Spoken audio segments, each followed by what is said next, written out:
Hey y'all, welcome to a video today about the dangers of using leverage to yield farm.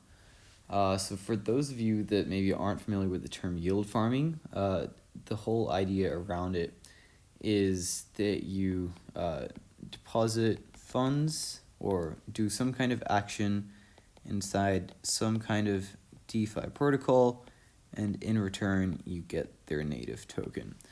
Now, the purpose of this whole exercise is usually to actually bring utility to the actual network.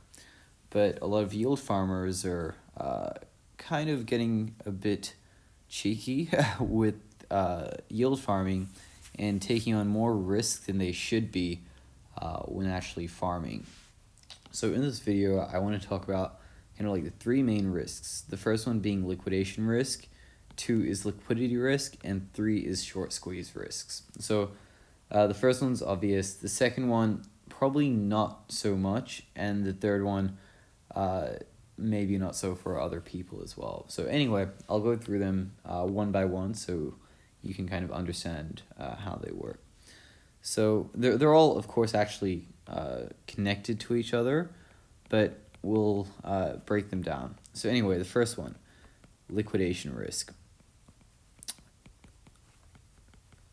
So whenever you borrow $200 worth of anything in DeFi, usually you have to put up more value in return. So you might have to put down $300 of something else. So let's say you're borrowing $200 worth of USDC and you put down $300 worth of Ether.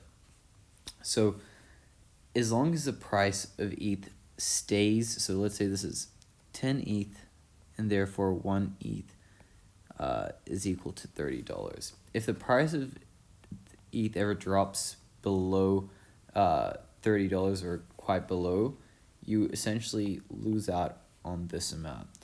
So you kind of have to keep monitoring your positions. In the case of ETH to USDC, it's kind of easier because you just have to make sure that ETH doesn't go down. But if you're borrowing something more risky, such as, or volatile, such as BAT, right? And let's say this is 10 BAT at $20, and you borrow that against $300 worth of ETH, and you have 10 ETH at $30.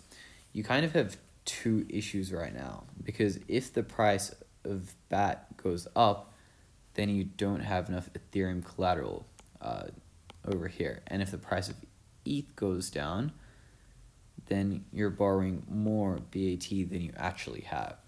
So when you're using, say, a volatile to stable, you only have to worry about the volatile asset's price going down. But when you're dealing with two volatile assets in that way, you have to worry about this one going up and this one going down, which is a bit of a balancing act. Now, kind of tying into it, this is kind of the key issue, liquidity risk, right? So in the case where, let's say, ETH is going down and you have borrowed this, right? So you've borrowed a bunch of BAT. In order for you to save this amount over here, you essentially need to be able to buy BAT, give it back, and then you get back your ETH.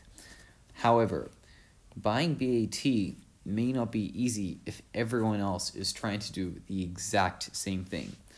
So in March earlier this year, I think it was March 11th or March 12th. It's kind of, they call it March 11th. It's kind of known as Day in Crypto.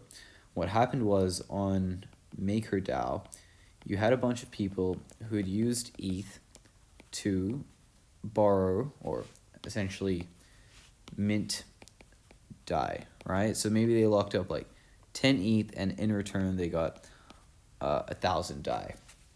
Now, The problem was that ETH started going down. In order to preserve their ETH, they had to pay back this loans. Now, because everyone who had put in ETH and generated DAI was doing this, there actually wasn't enough enough DAI to buy on the market. Like if you wanted to go to someone and say, hey, give me DAI so I can close out this position and get back my ETH, there just wasn't enough in the market. So much to the point where DAI, which is usually worth $1, started trading for $1.10. So a stable coin increased its price by 10%. That's how crazy this got. So in the case of BAT, if everyone is using ETH to borrow BAT, and suddenly there's something which requires people to get BAT and there's not enough, you will end up being liquidated and lose out on this position simply because you can't actually find this collateral anywhere on the market. And that's a really, really big issue which most people don't realize, because just like you doing this risky trade, there's literally hundreds of others doing the exact same thing. And you might say, oh, maybe I can actually, for example, borrow BAT from Compound to pay back my BAT as well. But you have to realize with Compound or any other lending protocol, there's a thing called a utilization ratio, right? And that's essentially how many assets are being borrowed versus how many are being supplied. And if that is, say, 50% of assets are being borrowed, that will then map to, say, a 10% interest rate. Now, when a lot of people are borrowing something, say there's a 90% utilization, 90% is over here. Suppose there's a 90% utilization ratio. What this fundamentally means is that there is no BAT available on the market itself for you to borrow. Like this is essentially fully maxed out. So you can't even say that, oh, I'll like find some BAT to borrow with something else, because there's none to actually lend out in the first place. And this is kind of like the whole liquidity risk that we outlined in number 2, that when things go sour, they're going sour for many other people as well, and you're going to get wrecked in the process. Now, the short squeeze, this kind of links back into number 2.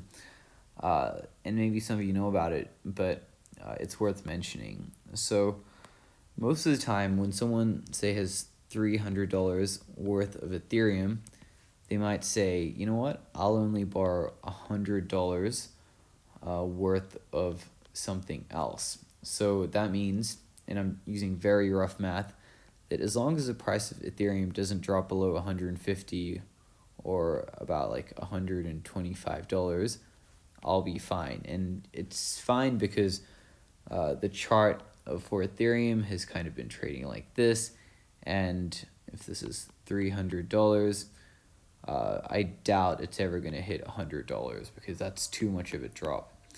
Now, you can think that way, and I've actually thought this before, but what happens is you have these short squeezes or flash crashes, either one. And the way that kind of works is you'll have some random exchange, right? BitHub or Bitstamp, some kind of shady one. And someone with a small amount, like maybe say 500,000 to $1 million, will say, I want to sell a lot of Ethereum, please. And because this order book itself doesn't have much Ethereum to sell, it basically tanks the price, right, by like maybe 70% for a split second on this single exchange. But the problem is, because the price has gone down on this exchange, it then kind of knocks over to, say, BitMEX. And then BitMEX then spills over to Coinbase, which then goes to literally kind of maybe Kraken. And before you know it, this single reaction over here has caused a full cascade where the price will drop from $300 down to say $90 within one day, and all because someone had a tiny bit of money and they put a sell order in the right place. And when this happens, it doesn't even matter how quick you are, your position will get liquidated and you will lose this money. So it's extremely, extremely risky, essentially using leverage. And when you say that you're using leverage to farm something, like to game a protocol, that is the surest way to lose money. And I hope that if you are doing this, you close out your positions, because when things go sour, unfortunately in the DeFi space, there's not much reconciliation. So yeah, anyway, I hope this was useful to you guys. And if it was, follow me on Twitter and subscribe to my newsletter. The links are in the description below. And if there's anything else that you'd love to understand, yeah, just let me know once again. Like, comment, subscribe.